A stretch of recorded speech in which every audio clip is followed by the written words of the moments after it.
Hi అండి, నమస్తే. ఈరోజు వీడియోలో నెల్లూరు స్పెషల్ వంకాయ బజ్జీ కర్రీని ఎలా చేసుకోవాలో ఈ వీడియోలో మీకు చూపిస్తా అండి. దీన్ని రైస్తోనే కాదు, రోటీలోకి అలాగే రాగి సంకటితో కూడా తినొచ్చండి. ఇది అచ్చం రోటి పచ్చడి ఎలా ఉంటుందో అదే టేస్ట్తో చాలా చాలా రుచిగా ఉంటుంది. ఇప్పుడు ఈ వంకాయ బజ్జీ కర్రీని ఎలా చేసుకోవాలో ఇక్కడ చూద్దాం. దీనికోసం నేను 1/2 కేజీ వరకు లేత తెల్ల వంకాయల్ని తీసుకున్నానండి.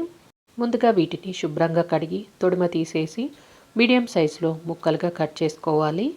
మీరు ఇలా తెల్ల వంకాయకు బదులుగా నల్ల వంకాయతో అయినా కూడా ఈ వంకాయ బజ్జీ కర్రీని చేసుకోవచ్చండి. ఇలా మీడియం సైజులో ముక్కల్లాగా కట్ చేసుకొని ఇప్పుడు వీటిని ఉప్పు నీళ్ళలోకి వేసుకోవాలి. ఇలా వేసుకోవడం వల్ల వంకాయ ముక్కలు చేదెక్కకుండా ఉంటాయి. ముందుగా కట్ చేసుకున్న వంకాయ ముక్కల్ని ఒక గిన్నెలోకి తీసుకోవాలి.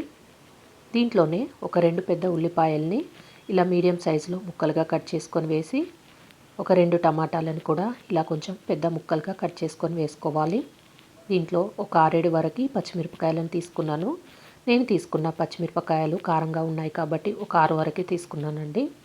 దీంట్లో ఒక చిన్న నిమ్మకాయ సైజు అంతా చింతపండును వేసి 1/2 టేబుల్ స్పూన్ వరకు పసుపు, అలాగే రుచికి సరిపడా ఉప్పు, నేను ఇక్కడ 1 టేబుల్ స్పూన్ వరకు రాళ్ళ ఉప్పును వేసుకున్నాను.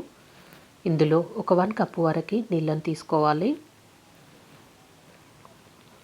ఇలా నీళ్లు పోసాక అంతా కలిసేటట్టుగా ఒకసారి కలుపుకొని స్టవ్ మీద పెట్టి స్టవ్ ఆన్ చేసి వంకాయ, టమాటా, ఉల్లిపాయ ముక్కలు మెత్తగా ఉడికే వరకు మూత పెట్టేసి ఒక 20-25 నిమిషాల పాటు ఉడికించుకోవాలి.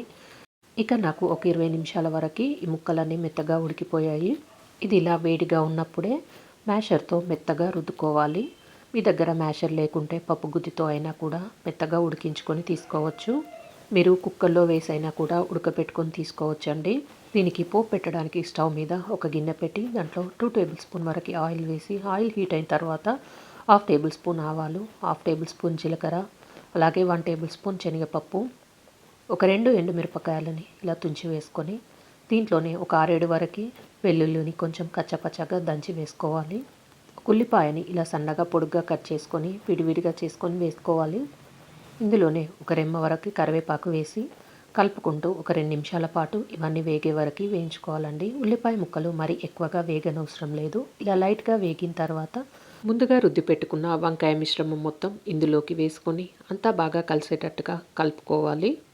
మీకు ఈ వంకాయ బజ్జీ కనుక కొంచెం గట్టిగా అనిపిస్తే కొన్ని వాటర్ పోసుకొని కలిపి లో ఫ్లేమ్లో ఒక 2 నిమిషాల పాటు ఉడికించుకుంటే సరిపోతుంది.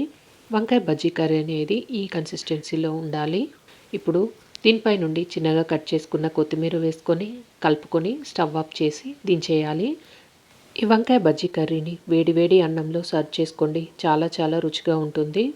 మీరు కూడా ఒకసారి వంకాయ బజ్జీ కర్రీని తప్పకుండా ట్రై చేయండి. ట్రై చేశాక మీకు ఎలా కుదిరిందో కింద కామెంట్ రూపంలో కామెంట్ చేయండి.